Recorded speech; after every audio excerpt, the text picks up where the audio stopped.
تو اللہ نے حکم دیا یہ کرو، یہ نہیں کرو، یہ کرو، پھر والدین کی فرما برداری کرو. جو جتنا قریبی ہے اس کا حق اتنا زیادہ. گورا ان چیزوں کو نہیں مانتا. وہ کہتا ہے کسٹمر کا حق سب سے پہلے. ایئر ہوسٹس کہتی ہے کہ جہاز میں جو پیسنجر بیٹھے ہوئے ہیں ان کا حق سب سے، بولو نا، پہلے. ان سے سب سے زیادہ اچھے اخلاق سے بات کرنی ہے. ایئر ہوسٹس کو کبھی گالی گلوچ میں دیکھا آپ نے؟ کیا ہو گیا؟ کبھی جہاز میں جا رہے ہو، آپ نے بٹن دبایا چائے دے دیں، وہ کہہ گی ایکسکیوز می چائے ختم ہو گئی، بس یہ کہے گی نا ابھی نہیں ہے، ابھی سیٹ بیلٹ باندھیں، ابھی جہاز نیچے اتر رہا ہے، ابھی چائے پانی کا ٹائم ختم. تمیز سے بولے گی. آپ نے پھر کہا نہیں مجھے تو چائے چاہیے، پھر بولے گی بھائی دیکھیں ایکسکیوز می آپ سے ہم نے گزارش کی. پھر آپ نے کہا جی مجھے نسوار چاہیے، مجھے پان چاہیے، کچھ بھی کہہ دو، ایکسکیوز می کر کے پتلی گلی سے نکل جائے. یہ نہیں ہوگا تیری ایسی کی تیسی تو، اور اس کو نکالو، جہاز روکو، سائڈ پہ لگاؤ، جیسے بس میں ہوتا ہے نا. بسوں میں تو ہم نے دیکھا ہے، وہ گڈی نو سائڈ تے لاؤ، بندے نو اٹھا، چلو یہ نکل باہر یہاں سے. اور بسوں میں تو بعض دفعہ کھائی میں بھی گرا دیتے ہیں، سنا ہے. ایئر ہوسٹس کے اخلاق سے ہمیں سیکھنا چاہیے کہ اخلاق انسان کے، بولو بھائی، کیسے ہوتے. اب جو ایئر ہوسٹس کے اخلاق ہیں، اللہ یہ کہتا ہے کہ ان اخلاق کو 3 سے ضرب دے کے ماں سے اس اسٹائل میں بات کیا کرو. بہت مشکل ہے سمجھانا. جب اپنی ماں سے بات کرو تو جس اسٹائل میں ایئر ہوسٹس تم سے بات کر رہی ہے نا، اس اسٹائل کو 3 گنا، بولو، بڑھا دو. اس میں 3 چمچ چینی کے اور ڈال دو. جتنی شکر اس نے اپنی زبان میں ڈالی ہے آپ سے بات کرنے کے لیے، اس شکر میں 3 چمچ اور ملا دو. ہو رہا ہے اس پہ عمل؟ بولو نا بھائی. رسول اللہ صلی اللہ علیہ وسلم سے صحابی نے پوچھا یا رسول اللہ من احق الناس بحسن خلقی. تو یہاں بھی دیکھو حسن کا لفظ ہے، احسان سے نکلا ہے، یہ بلکہ احسان حسن سے نکلا ہے. تو صحابی یہاں یہ نہیں پوچھ رہے کہ یا رسول اللہ میرے اچھے اخلاق کا سب سے زیادہ مستحق کون ہے، یہ سوال نہیں ہے. یا میں کس سے ٹھیک طریقے سے بات کروں، ٹھیک کا لفظ بھی نہیں ہے، گڈ کا لفظ بھی نہیں ہے. یار ایک مجھے بات بتاؤ، ایک کوئی مفتی صاحب کے پاس آئے، مسئلہ پوچھے، مفتی صاحب میں نے سنا ہے کہ اللہ نے حکم دیا کہ لوگوں سے صحیح بات کیا کرو، بدتمیزی سے پیش نہیں آیا کرو، تو میں ٹھیک طریقے سے بات کس سے کیا کروں، سب سے پہلے کس سے؟ تو ہم بتا دیں گے بھائی سب سے پہلے ماں ہے، پھر باپ ہے، پھر باقی لوگ ہیں، یہی بتائیں گے نا. ہمارا اسٹائل کیا ہوگا؟ یہ ہوگا. لیکن صحابی نے یہ سوال نہیں پوچھا کہ میں ٹھیک طریقے سے کس سے بات کیا کروں، سب سے پہلے اس کا مستحق کون ہے. نا نا نا، انہوں نے یہ بھی نہیں پوچھا یا رسول اللہ بہتر طریقے سے میں کس سے بات کیا کروں، اس میں سب سے زیادہ مستحق کون ہے، کس کا رائٹ ہے سب سے زیادہ کہ میں اس سے بہتر انداز میں بات کروں. نا نا نا نا نا نا نا، آپ نے فرمایا من احق الناس بحسنی، حسن کا لفظ، میرے اخلاق میں جو ایکسیلنسی پیدا ہوگی اس ایکسیلنسی کا سب سے زیادہ مستحق کون ہے. بات آ رہی ہے سمجھ میں کہ نہیں آ رہی ہے؟ یعنی آج کے زمانے میں جو اسٹائل ایئر ہوسٹس کا ہوتا ہے شاید ہم اس کو ایکسیلنٹ کہہ سکتے ہیں، اس شاید، کیونکہ اس سے اچھے اخلاق کی کم از کم مجھے تو مارکیٹ میں کوئی مثال اب تک، ہم نے بسوں میں بھی سفر کیا ہے، ٹرینوں میں بھی سفر کیا ہے، اور اللہ بھلا کرے جہازوں میں بھی کیا ہے، گاڑیوں میں بھی کیا ہے، کار میں بھی کیا ہے، ہر طرح سے کشتیوں میں بھی کیا ہے. تو جو عملہ سب سے اچھا اخلاق والا ہمیں ملتا ہے وہ کہاں ملتا ہے؟ بولو نا، جہاز میں. اور سب سے زیادہ بدتمیز عملہ کہاں ملتا ہے؟ بسوں میں. پیشاب کے لیے گاڑی رکوا لو، پیشاب رک جاتا ہے آدمی کا ٹینشن سے، وہ اتنی ہارن بجا رہا تھا، پاؤں پاؤں بجا رہا ہوتا، بیٹھ بھائی.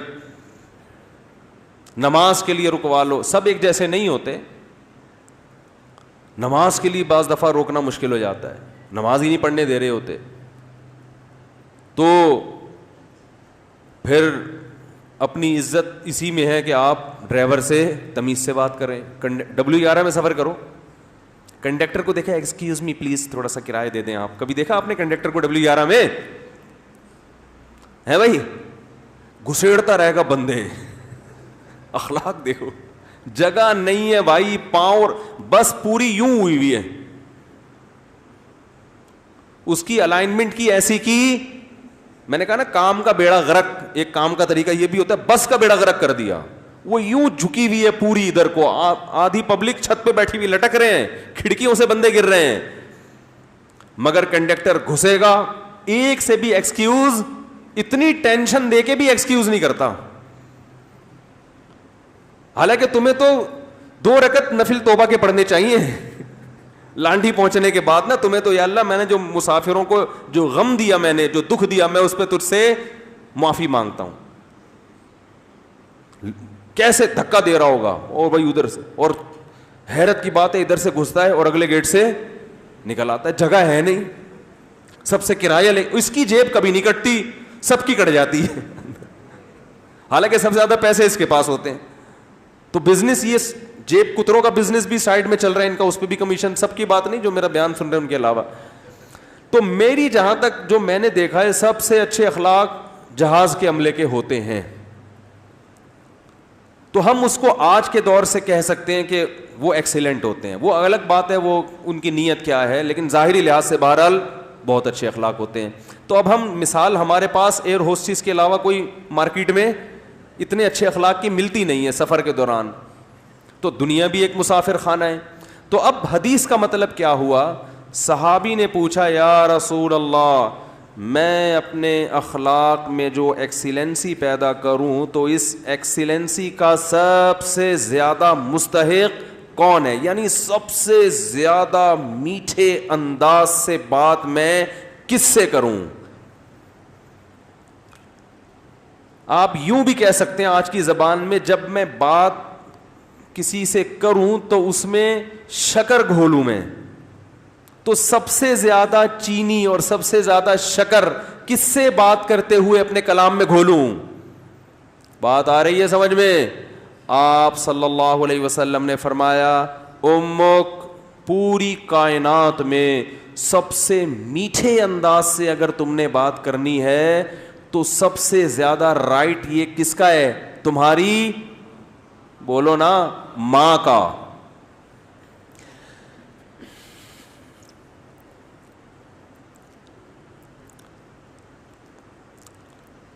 صحابی نے عرض کیا یا رسول اللہ, کیا انداز ہے. فرمایا ثم من, ثم کا مطلب ہوتا ہے اس کے بعد, ثم من, یا رسول اللہ ماں کے بعد دوسرے نمبر پر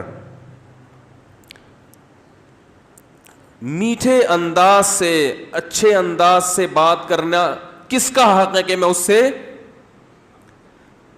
اچھے انداز سے بات کروں. ماں کے بعد, ماں کا تو پتہ چل گیا, دوسرے نمبر پہ جو میں سب سے بہترین اور مٹھاس کے ساتھ بات کرنی ہے, اخلاق میں ایکسیلنسی پیدا کرنی ہے, ماں کے بعد دوسرے نمبر پہ کون ہے وہ. تو آپ صلی اللہ علیہ وسلم نے کیا جواب دیا, فرمایا امک, ماں کے بعد دوسرا نمبر بھی کس کا ہے, بولو بھائی. کیا عجیب انداز ہے. حالانکہ یہ عام عرف کے مطابق جواب سوال کے مطابق, بولو بھائی, نہیں ہے. مجھ سے اگر کوئی پوچھے کہ سب سے بڑا حق کس کا, میں کہوں ماں کا, وہ کہ اس کے بعد کس کا, تو میں کہوں ماں کا. وہ کہے گا میں اس کے بعد کا پوچھ رہا ہوں, اس کا تھوڑی پوچھ رہا ہوں. تو یہ سرسری نگاہ سے دیکھا جائے تو یہ بلاغت والا کلام نہیں ہے, یہ غلط کلام ہے اگر سرسری نگاہ سے دیکھا جائے, کیونکہ ہم پوچھ رہے ہیں کہ اس کے بعد. ماں تو پتہ چل گیا, ماں کے بعد اس کے علاوہ بتائیں آپ, لیکن نبی دوبارہ کس کا نام لے رہے ہیں. یہ سرسری نظر میں یہ کلام بلیغ نہیں ہے، لیکن حقیقت میں یہ بلاغت کے اعلیٰ معیار پہ پہنچا ہوا کلام ہے. کیونکہ بات کو دل میں اتارنے کا اس سے بہتر طریقہ نہیں ہو سکتا تھا کہ ماں کے بعد دوسرا نمبر بھی کس کا ہے؟ ماں کا. اس کا مطلب کیا ہے کہ ماں کے بعد اگر تم یہ سمجھتے ہو کہ کسی سے بہت ہی میٹھے انداز میں بات کرنی ہے تو یہ حق دوبارہ ماں کو دے دو. دوبارہ کس کو دے دو؟ صحابی نے پھر پوچھا یا رسول اللہ ثم من. دیکھو صحابی کا انداز بھی کیا ہے. وہ چونکہ ان کو یہ تھا کہ مجھے ماں کے علاوہ اب چاہیے کہ کون ہے, اور نبی نے دوبارہ کس کا نام لے لیا؟ ماں کا. لہذا صحابی نے پھر اپنے سوال کو ریپیٹ کیا, کیونکہ وہ یہ سمجھتے تھے کہ مجھے میرے سوال کا جواب نہیں ملا. تو انہوں نے تیسری دفعہ پوچھا یا رسول اللہ ثم من. یا رسول اللہ تیسرے نمبر پہ کون ہے؟ تو آپ صلی اللہ علیہ وسلم نے فرمایا امک. تیسرے پہ بھی کون ہے؟ بولو بھائی. یہ ہے ویمن رائٹس. یہ کیا ہے؟ یہ جو بے شرم لوگ حقوق نسواں اور عورتوں کے حقوق کے نام پہ الو بنا رہے ہیں نا, ان کی باتوں میں مت آیا کرو. ان کا مقصد صرف عورت کو کپڑوں سے آزاد کرنا ہے اور مرد کی دسترس سے آزاد کر کے مرد کے مقابلے میں لا کے مرد کا دشمن بنانا, تاکہ مرد عورت سے محبت کرنا چھوڑ دے, اس کا حق دینا چھوڑ دے. تمہیں اسلام نے عورت کے جو حقوق بیان کیے ہیں, اس کے بعد ہمیں کسی اور سے عورت کے حقوق کو سمجھنے کی ضرورت نہیں ہے. ہمیں کسی لبرل سے, کسی حکومت سے, کسی ویمن رائٹ سے, کسی سے ہمیں سمجھنے کی ضرورت نہیں ہے. ہمیں اسلام نے بتا دیا ہے کہ ماں کے روپ میں عورت کا کیا حق ہے, بیوی کے روپ میں عورت کا کیا حق ہے, کہ بیٹی کے روپ میں عورت کا کیا حق ہے, بہن کے روپ میں عورت کا کیا حق ہے. اور یہ جو لبرل لوگ ہیں یہ صرف گرل فرینڈ کے حقوق جانتے ہیں, گرل فرینڈ سسٹم معاشرے میں لانا چاہتے ہیں, تمہیں درندہ بنانا چاہتے ہیں, تمہیں زانی بنانا چاہتے ہیں, تمہیں بدکار بنانا چاہتے ہیں. ان کا کوئی فیملی سسٹم نہیں ہے. جو قوم نکاح کی قائل نہ ہو ان کے ہاں ماں بہن بیٹیاں ہوتی ہیں. ماں بہن بیٹی, بھابھی, چچی, خالہ, ممانی, مامی, پھپھی, یہ رشتے تو شادی بیاہ کے نتیجے میں وجود میں آتے ہیں. اولاد ہوتی ہے تو یہ رشتے وجود میں آتے ہیں. پھر ان رشتوں کا پاس رکھنے کا حکم دیا گیا ہے. جن قوموں میں ہر رشتے ہی نہیں ہے تم ان سے سیکھ رہے ہو کہ عورت کے حقوق ہمیں بتاؤ. تو آپ صلی اللہ علیہ وسلم نے کیا فرمایا؟ تیسرے نمبر پہ کس کا حق ہے؟ بولو بھائی. ماں کا. پھر صحابی نے پوچھا ثم من. اس کے صحابی بھی پوچھتے جا رہے ہیں, دیکھو رک نہیں رہے, کیونکہ ان کے سوال کا جواب مل نہیں رہا کہ یا رسول اللہ آپ ماں کا تذکرہ ختم کریں گے تو پتہ چلے گا کہ ماں کے بعد کس کا حق ہے. تو آپ صلی اللہ علیہ وسلم نے ارشاد فرمایا ثم ابوک. چوتھے نمبر پہ کون ہے؟ باپ. پوری کائنات میں اگر آپ کسی سے نرم انداز سے بات کرتے ہیں, میٹھے لب و لہجے میں بات کرتے ہیں, بہت سے لوگ ہیں جن سے آپ بہت نرم انداز میں بات کرتے ہیں.